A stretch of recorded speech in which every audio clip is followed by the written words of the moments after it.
Morning, everyone. Happy Inset Day.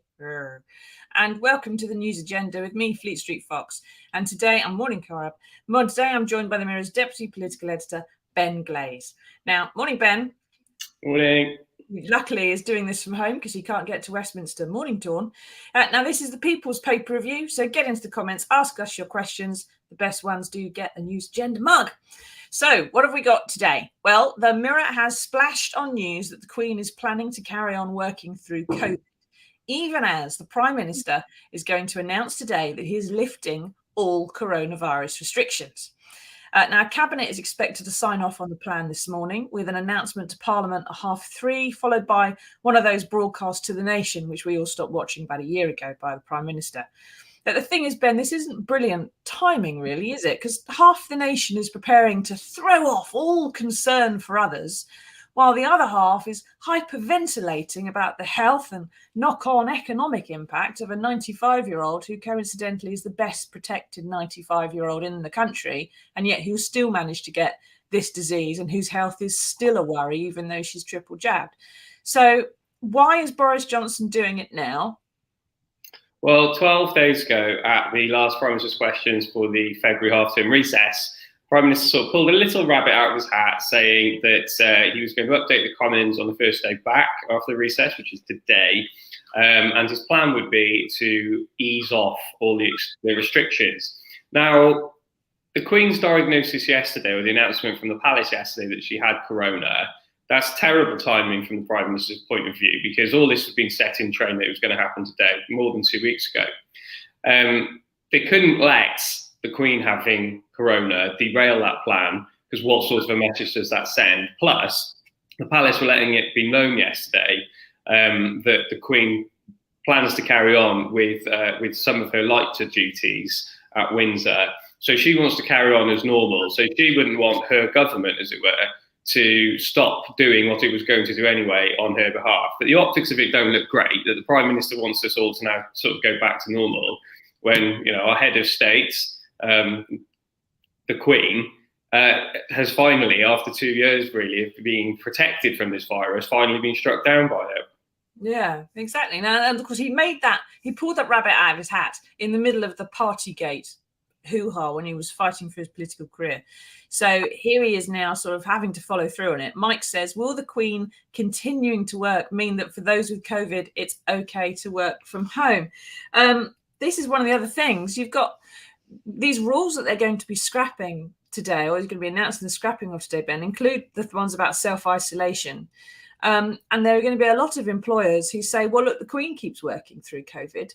So even though we're scrapping the rule that you must work from home, you must self-isolate, it's still going to be guidance that you ought to self-isolate. So how is anybody with a job going to be able to self-isolate from now on? Because their employer isn't going to let them, are they? That's right. Now, there's a couple of things to unpick there. The work from home guidance ended weeks ago. So the government said, if you can go back to work and you want to, then go back to work. Now, it's very worried about the effect that working from home is having on city and town centres, because no one's going out to buy their coffee, no one's going to get their lunchtime sandwich, no one's going for a pint after work. That hammers businesses in town and city centres. And if you're in a certain type of job, a white collar job, then it's, you know, you have got used to over the last 2 years working from home. Now, I was thinking back this morning when I looked at the trains for me to get to work, having listened to the storm overnight, I thought, I wonder if there'll be trees down, etc., etc. And look, every single train in my area into London today is cancelled.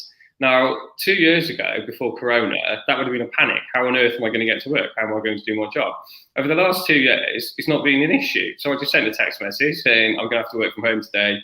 and I just carry on as normal. I'm doing this. I'm going to be watching debates in Parliament on the internet and on the Parliament TV this afternoon. I will be able to do my job. Obviously, I'm in a very lucky position. I can do that. There are a lot of jobs where you simply can't do that. So that's the working from home element. Now, the self-isolation element, the government has made it the law, and it has been for the best part of 2 years, that if you have a positive diagnosis for coronavirus, you have to self-isolate for up to 10 days at home. If you leave the house, you've broken the law, you could get fined. That is due to end. That's what the PM is going to announce this afternoon, that law will end. Now, that is probably going to take effect from Thursday.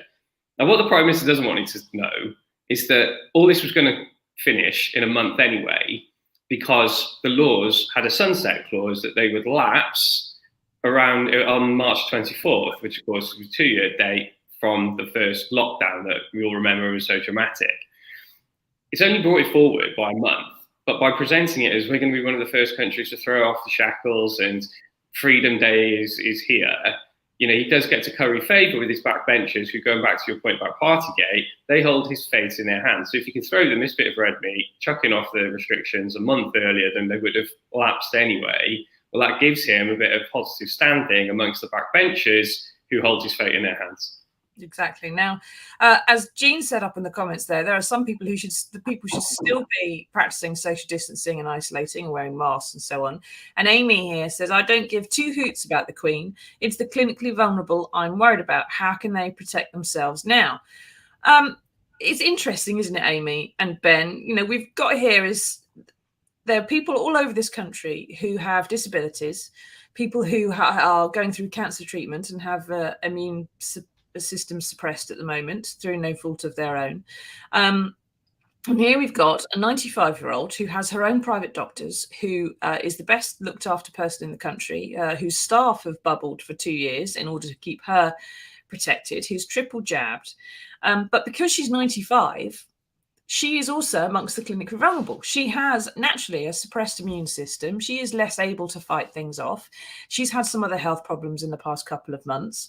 And it's still a concern that she could become dehydrated, or that COVID could cause other things to go wrong with her, and that she could still, unfortunately, pass away. And this is the thing, every 95-year-old in the country, every 85-year-old is as vulnerable, in fact more so, because they don't have private doctors and aren't as well looked after. So it's almost spring now, and I do tend to think that part of the reason we can throw off the restrictions is because hopefully it'll be better weather than last year. We can all go outside, we'll have some fresh air. But Ben, are these restrictions going to come back in about October, November, when we all have to go indoors again in the winter, and this COVID becomes more of a risk again next year with a fresh new variant? Now, I doubt that personally. And the reason I doubt that is because we all thought that being given the freedom to socialise over Christmas, when we knew Omicron was raging, that would lead to restrictions in January. No, I was working Boxing Day. I remember being poised to write that you won't be able to socialise, you'll have to be locked down for a month or whatever. We were all expecting that to happen. And the government didn't do that. And they got away with it. Now, the reason they got away with it is because of the high level of vaccination, the high level of immunity from people who'd already been infected, and crucially, Omicron turned out to be less severe than other variants. So, to a certain extent, Boris Johnson held his nerve and he got away with it yet again. Now, that doesn't necessarily mean that every new variant that will emerge, and nobody disputes that new variants will emerge, that they'll all be as mild as Omicron or milder. They could be worse. And if that happens, and you've got a surge of infection, which leads to greater hospitalisation, more severe illness, and ultimately more deaths, then it is possible that we would have those restrictions back. But politically, it becomes much harder to do it once, as you're saying, as Boris Johnson's saying today, essentially it's all over, go back to normal.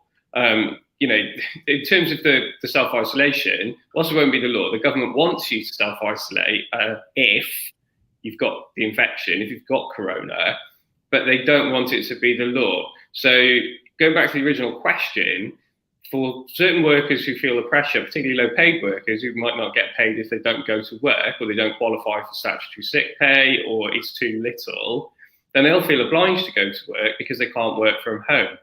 And you will have unscrupulous bosses, undoubtedly, who'll put pressure on staff to go in, even if they're stupid enough to think, they could infect other people, but that won't matter. So that could happen. We will see, and the experts think that infections will increase again in the coming weeks once these restrictions are thrown off. But that is something the government's prepared for. No one again denies that. No. Now, Susie Bell says, it's a flu. Get over it. This isn't your fault, Susie, but you're a victim of something which lots of people have done for years, which is every time they get a bad cold, they call it the flu. And so you go, oh, it's the flu, right? I've had the flu once. I was in my 20s, very fit and healthy at the time. Well, wasn't eating too well, but I was healthy. And I was unconscious for 3 days. I went to bed and I woke up and it was half a week later and my sheets were grey, right? That's what happens when you get the flu. The actual flu, not the thing people says is the flu, the actual flu kills people. It kills people, thousands of people every year. It kills in this country roughly 40 children every year. So when you say it's a flu, get over it, flu is a serious, major, deadly disease. The thing that people say is the flu when it's just a heavy cold is the stupid disease of them being stupid. All right. So please don't repeat the claim that it's a flu, therefore it doesn't matter. If it's like the flu, it means it's serious and it's deadly and it kills people, even the young. Now, Mike says, this is a bit like saying we can live with severe weather by stopping the weather forecast. Very quickly, one of the last things he's doing, isn't he, Ben, is there's talking about removing the testing. So we're not going to know when we have coronavirus. Those of us who are jabbed, of course, you may not know anyway because the symptoms will be very similar to a cold. But if you're unjabbed and you've got coronavirus, you're not going to know, and you could be going out infecting people.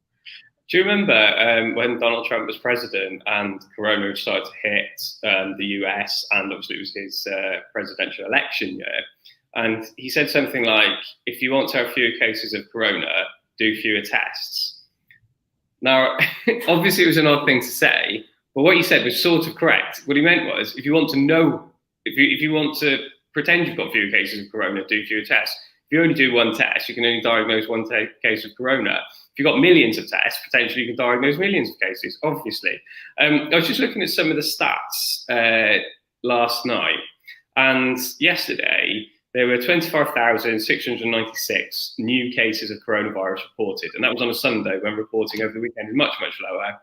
And we usually see the following Tuesday, the figures are recalibrated. They take account of the reporting of the weekend, so the figures will spike. Even taking that 25,000 number, that's tens of thousands of people every day becoming infected. And those are the ones telling the government that they've had a positive test. Yes, exactly. Some people won't do tests at all, even if they've got symptoms, because they don't want to be forced to self-isolate. They want to keep going to the pub or whatever, or going to work. There are others, like the free tests cost taxpayers £2 billion a month. It is unsustainable. That is a fact. But curbing it now, when there is still a very high number of cases, some experts are worried about that, because how do you know how many cases there are if you stop doing the testing? Now, we don't think it'll be a wholesale, there are no free tests. There'll be certain categories of employees, healthcare staff, we assume, who will still be eligible for free tests. But you and I won't be eligible for them if we just want to meet up with our families and want to take precautions. Or if you haven't seen a couple of mates and you're going out for dinner one night, and you might do a test as a precaution, then we give you each other more confidence, you'll have to pay for that test to do it. Okay.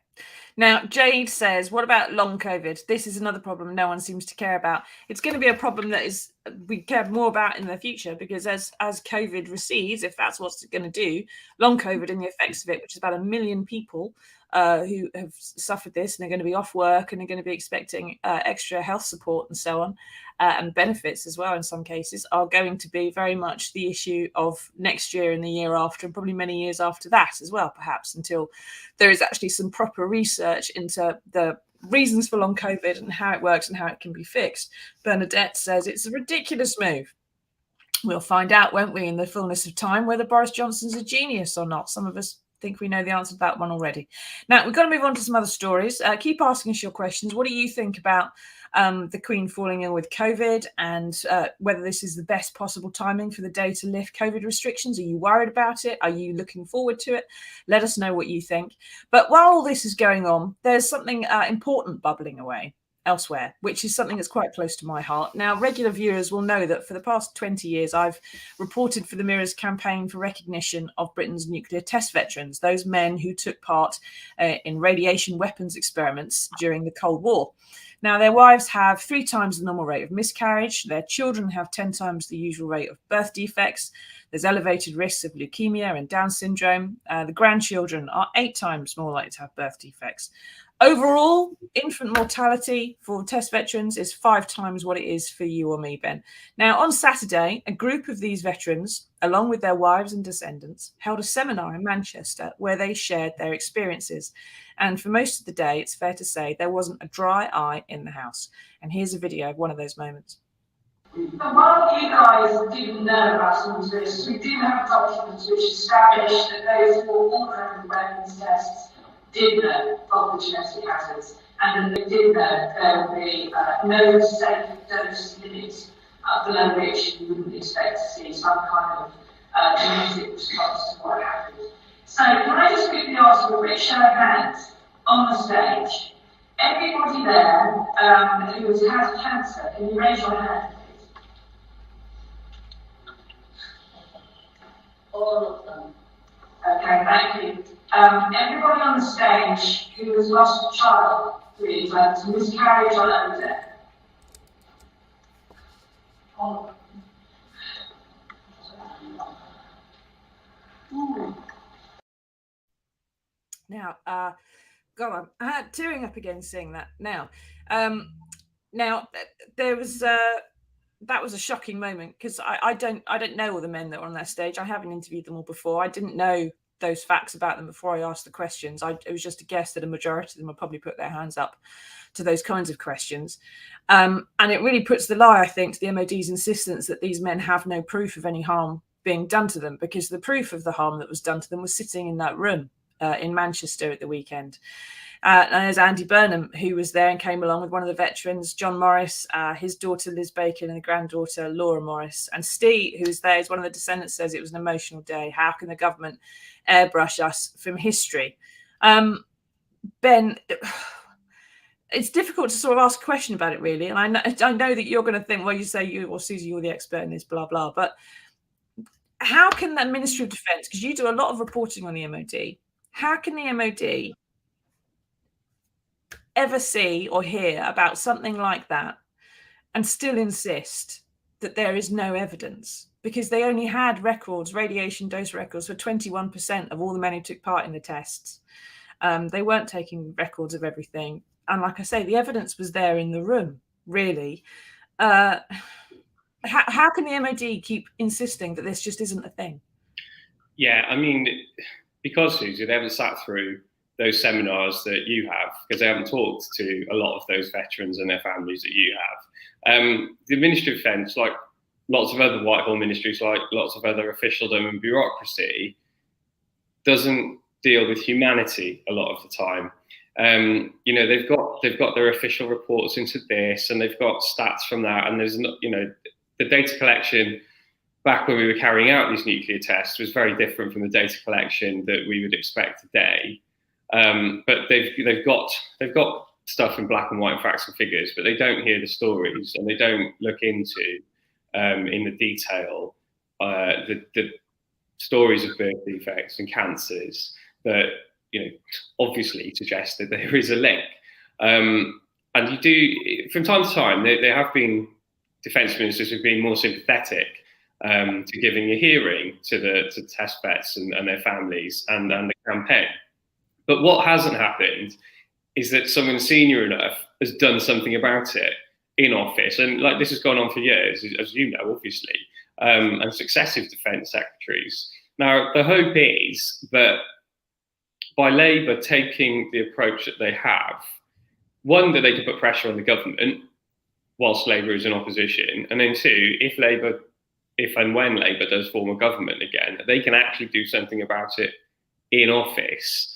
But I do think that defence ministers would do, and obviously, obviously there's a lot going on in defence at the moment with Ukraine, but they would do well to sit down and hear the stories of the test veterans and their families, rather than just reading official reports, which do strip emotion and humanity from the whole campaign. Yeah, it's true that if I've spoken to MOD officials over the years who've sat there and said that radiation is perfectly safe because we all get X-rays for things, and you have to say, no. Why do you think the person giving the X-rays is wearing the lead apron and they don't do it for women who are pregnant? It's because there is a risk. It's just there's a potential benefit to actually having the X-ray, which outweighs that risk sometimes if you have a small X-ray. But these are a bunch of big X-rays all at once.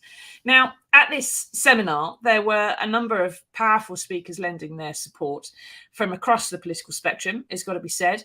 There was the leader of the SNP, deputy leader of Labour, and Labour's Rebecca Long-Bailey, who's been a staunch campaigner for these families for the past year or so, has done a lot in Parliament for them. There's also Johnny Mercer, the former Veterans Minister for the Conservatives. But the main speaker was the Mayor of Greater Manchester, Andy Burnham, who gave a tub-thumping, barnstorming speech. And here's a little clip of it. In my view, you are owed by this country far, far more than a medal. Far, far more. You are owed the truth, and your families are owed the truth. You are owed justice, reparation, and accountability to the extent that that is possible. In this 70th anniversary year, the Prime Minister of this country, whoever that is, at the time when it needs to be done, needs to stand at the dispatch box of the House of Commons and make a national apology to each and every one of you and every member of your families who has suffered through these last 70 years. Now, aside from the 25-foot Susie in the background there putting faces when asking about who the next Prime Minister is going to be, after listening to 4 minutes of Andy's speech, and he spoke for 4 minutes, my right hand seized up with doing the shorthand for him. Most people in the room were prepared to saddle up and ride on London after listening to Andy Burnham for 4 minutes. That the average age in there was about 85, and they had their blood up. Now, Angela Rayner, who gave a video message, also called for full compensation, a medal, medical research, NHS priority for the test veterans, all things that they have not had and have been asking for 70 years. Now, Andy's support is doing a lot to raise the profile of this scandal. It's the longest scandal in British history, and it was, it's been covered by a lot of media over the years, but it seems to just be us at the moment, unfortunately. So, Ben, with your political hat on, I suppose, Andy Burnham's just the Mayor of Manchester. He has no power to do anything for these veterans other than to turn up and say things. So what impact is he going to have, do you think, in your view, on actually helping the veterans achieve their aims? We shouldn't underestimate the power of campaigns, newspaper campaigns, and campaigns backed by high-profile politicians. And Andy Burnham, the former cabinet minister, former shadow cabinet minister, and now probably the most powerful non-London mayor.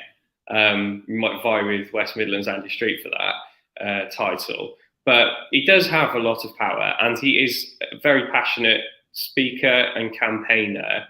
And his influence on the present government might not be great, although we do all remember 18 months ago the King of the North, fighting for the Northwest when it was to do with tiered and regional restrictions around coronavirus. Very high profile then, and succeeded in getting more money for the regions, I recall.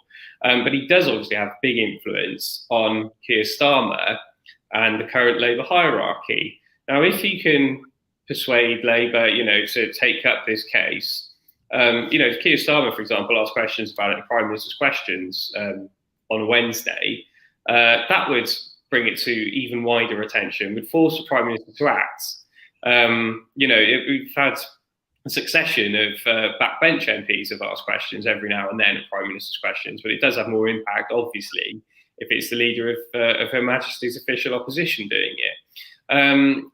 And Keir Starmer is, he's a consensual politician when it comes to Labour. He does want to listen, and also, being brutally honest, he's on the lookout for eye-catching policies that you can sell at a general election. And this sort of policy, awarding a medal and recognising the veterans and making the apology that they want from a dispatch box, that would be an easy win in political terms for a new Prime Minister. For anybody, including for Boris Johnson, very easy win, a very easy way to get a Mirror front page that actually is praising you for something, I would have thought as well. Now, Keir Starmer has met the test veterans in last June and has promised that the £50,000 compensation per head, which was promised in the 2019 manifesto, is just a starting point. But we don't know the specifics of what they might offer in a new manifesto. Of course, if they want my help writing it, I'm happy to oblige. Now, keep asking us your questions. What do you think about the nuclear test veterans? Do you think it's time they had a medal or something else? Do you think it's time they went away and stopped complaining? Do you think that there's anything else that we should be doing for them? Do you think Andy Burnham is King of the North, should be Prime Minister, or anything else? What do you think about what's been happening the weekend? Let us know. And I'll just finish on one point there, which is one of the daughters, Anne Quinlan, said at the seminar, she urged Boris Johnson to hurry up and actually meet the veterans as he promised to do in November, because, as she said, I can't pin a medal on a gravestone. Her dad's still alive and she wants him to have that medal before he goes, which is quite a reasonable request, I would have thought. Now, we do have some good news in the world, and here it is.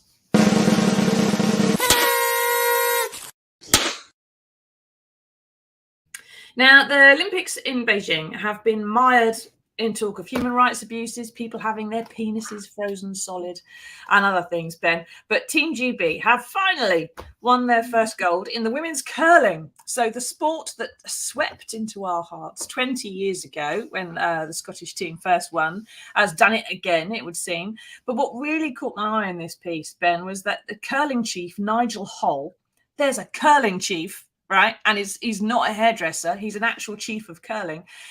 He's called on ice rinks up and down the country to buy curling stones and lay down mats and get us all sweeping our way to victory. So, Ben, the question is this a great way of getting post-pandemic Britain up off its arse, off the sofa, undertaking some furious cold housework, or is it just wishful thinking for people like me who don't even sweep their own floor, never mind an ice rink? I remember 20 years ago watching Ronan Martin. I was at university and obviously got a lot of time on your hands if at university, particularly if you're doing the sort of degree I was. And we were sitting around watching this sport that I hadn't heard of until a few days beforehand. And the Winter Olympics were from Salt Lake City in 2002. We were watching Ronan Martin and his Stone of Destiny and cheering it on like it was properly, Wales in a Rugby World Cup final or something. And yeah, we won then. And then the females yesterday, the women's team, they repeated that, winning gold 10-3 against Japan, Eve Muirhead and her team. And yeah, it's given a lot of exposure to the sport. I don't know if everyone's going to be rushing to their ice rink with a broom and a stone. If that was going to happen, it would have happened 20 years ago when Ronan Martin had the students up like this. Everybody else, I remember watching it as well. I was a journalist at the time working hard while you were sat in your bum. And everyone was very passionate about it. And if anyone had given me a curling stone at the time, I'd have happily swept a few things, but for about 5 minutes. I think perhaps it's a case of being a bit optimistic. But we'll have to see, won't we? Perhaps ice rinks will indeed start be offering curling competitions. Now, John says, the rush to remove all restrictions is understandable as we're all fed up with them. But just as the Omicron variant is a lot less severe than the Delta variant, is it a possibility that variants Pi, Rho or Sigma could bite back and be more severe? It's one of the things you sort of addressed earlier on, Ben. The natural course of evolution should mean that in order to keep replicating, the virus has to become weaker to keep finding hosts, and so therefore over time. But is that going to happen in the next 2 years? I'm not a scientist. I can't answer that part of it. But it is not impossible that we have a more severe variant as opposed to less severe variants. And if they do come, if the next variant is more severe, then that will throw pressure back on the government to bring in restrictions, because if you do it in the first place to try and save lives, obviously we didn't have a vaccine back 2 years ago. That's an important thing to remember. And we didn't know about treatments for antivirals, but it depends how severe it is, doesn't it? It could happen. And I don't think when the Prime Minister stands up in the Commons today at 3:30, he's bound to be asked by someone, can you guarantee you will never, ever bring back restrictions if there's a really severe strain? And I would be surprised if he said 100%, I guarantee they will never, ever come back, because obviously it's something, it's an arrow the Prime Minister has to keep in their quiver. But I think it's unlikely. Well, we'll have to wait and see, won't we? Now, Emma says, our final question of the day, Emma says, what will the situation be in regards to care in nursing homes? How much will lateral flow tests and PCR tests cost to those who will need to pay? We hopefully will find that out this afternoon, Emma. At the moment, they're talking about lateral flows being made available free to the over 80s. But of course, if you're 79 and got some reason that you want to take a lateral flow test, that's going to be quite annoying. And people over 60, over 65 who are living on state pensions may not have the cash spare if they're priced too high. But as Ben said, the $2 billion a month is unsustainable. So there's going to have to be something done. So we'll find out. The Prime Minister's making his comments at 3:30 this afternoon. There will be some leaks from Cabinet early in the morning, I would have thought, and a lobby briefing this morning. And then there'll be this address to the nation later on today. So you can find out more there.